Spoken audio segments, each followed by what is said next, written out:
Leksiyalarımızı davamlaştırımız hürmetli vatandaş. Bugün Çislak 2020 yıl 6. ayının 3. günü. Hepteki çarşamba. Endiki haber yukarıki leksiyanın devamı vatandaşım.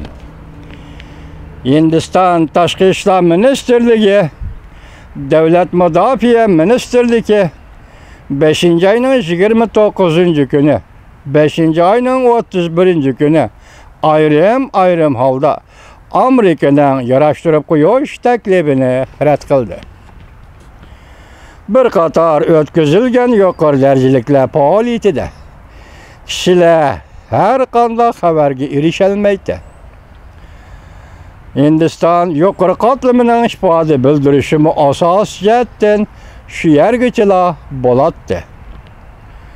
Lekin 5. ayning 31 kuniga kelganda bu qatam chegarada tirkishga munosabatlik yadroli xabar oxiri oshkorlandi. 5. ayning 31 kuni tushdan burun Ündidar va Ündidardan YouTube'ga chiqqan tarqatilgan vaqti aniq bo'lmagan to'g'ri filmlar Jungo, Hindiston, Pokiston qatorliq davlatlar o'rtasida tarqalishga boshladi. Filmda Hindiston askarlari va soqchilar to'liq qurollangan. Qurolli kishilar Jungo Hindiston g'arb chegarasi Pangong Tiso ko'li atrofida Ozodlik armiyaning bir o'nbek harbiy mashinasini qo'rishib olib, yana bir tarafda Jungochi harbiy formalik bir nafar askarning yaralanganligi va tizginlanganligi filmda ko'rsatildi. Hindiston taraf yuqori ovozda shuar tovlaydi.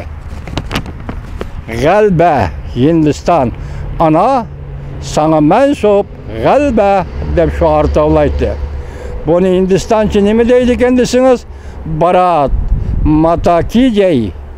Barat Matakijay degani Hindiston ana g'alaba sana mansub degani ekan. Bu xabarlarni kim tarqatdi?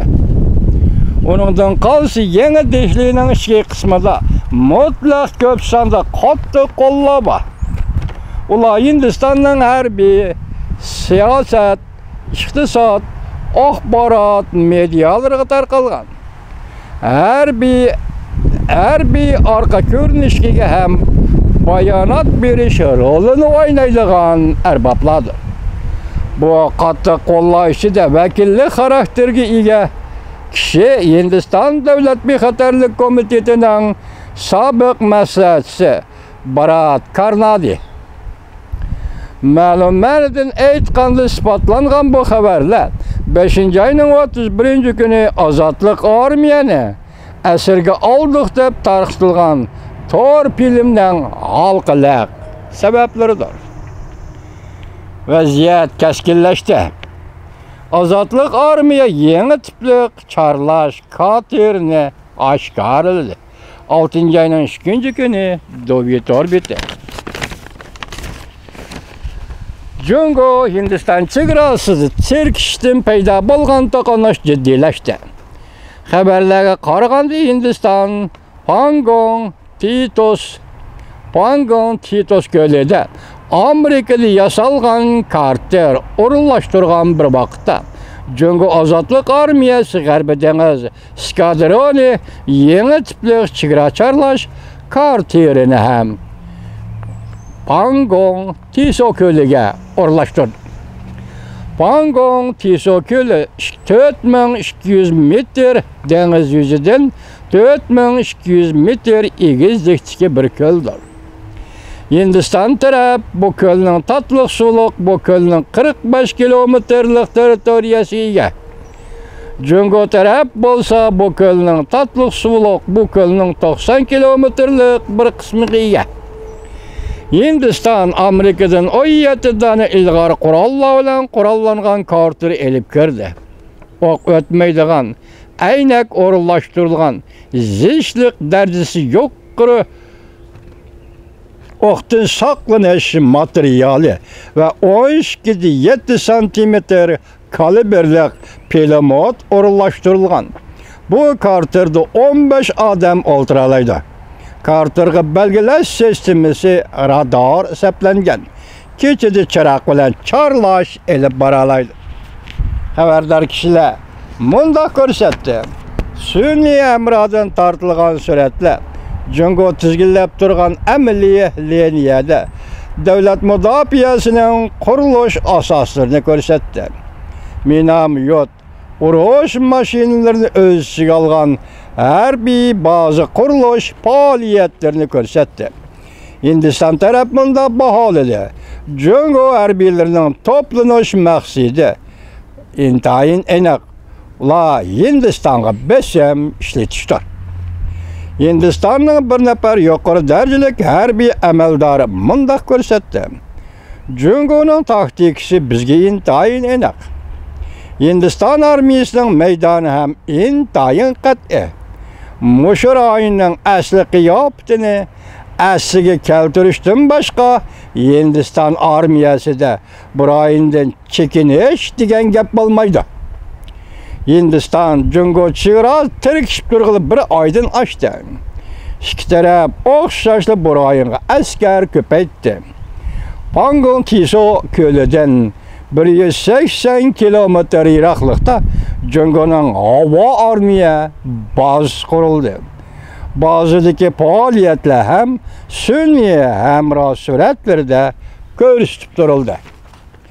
Yuqorida sukut saqlash degan gapni ishlatdik. Bu axborot tarqatmaslik degan ma'noda deb tushensanglar bo'ladi. Hozir endi men sizlarga bir misol olsam, vatandosh bular 2018-yil 6-oyning 18-kunda 8-oyning 30-kunigacha bo'lgan aralıqda degidek oy degidek ikki davlat armiyalari chegarada qarshilashdi o'tgandi dedik. Hindiston bu chegaraga 200 ming kishilik harbiy qo'shin yetkazib keldi shu chaqda.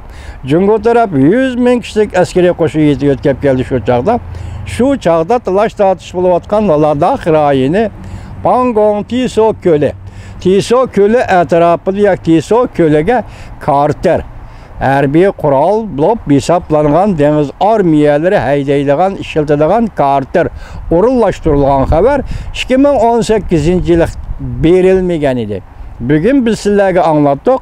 Hozir Tiso ko'lining Pangong Tiso ko'lining 45 kilometr Hindiston tarafga, 90 kilometr doirasi Jungo tarafga tavakan. Bugun shu ko'lga Hindiston Amerikadan setib olgan raketlarni bak keçirenler, Carter'ni harbiy qurol Carter'ni ko'lga tushiribdi.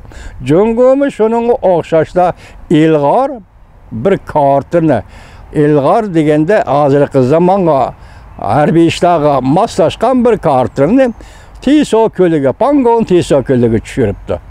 Demek bu 1,5 yil yoki 1 yil degidek vaqt ichida bu ko'l atrofida harbiy qurilish, harbiy askarlar to'g'risida harbiy askerler toplash to'g'risida o'tganda gap bo'lgan. Carter dengiz armiyasini bu ko'lga yetib keladi degan gap bo'lmagan. Men shuni tushuntirmoqchi bo'laman sizlarga vatandoshim. Endi Hindiston bilan Jungoning o'rtasidagi chegara talash tortishi mana shunday. Endi prezident Trump hukumati Jungo bilan Hindiston yarashtirib qo'ymoqchi bo'lgan edi. Biroq ular hozir chiroyliqcha buni yarashtirishning hojati yo'q debdi. Endi yaqinda mana tuniga hozir dedik, mana Hindistonning Modi veziri Modi tunigilatin Amerika Qo'shma Shtatlarining prezidenti Trump bilan telefonda so'zlashibdi. Konkret mazmuni to'g'risida to'liq oshkor fikr yo'q vatandoshlar. Bugun sizlarga so'zlaydiganligimiz Hindiston Jungo chegarasidagi surkilish, tirkishish, vaziyatni keskinlashtirish, Hindiston askarlarini asirgalash, Jungo askarlarini asirgalash, tungilikshiyamizda shunday bir qadam bir xabarni berganida esinglarda vatandoshlar, iliq jiddiy paytlar, halqiliq paytlar to'g'ri filmi Taybanda ishlanadigan.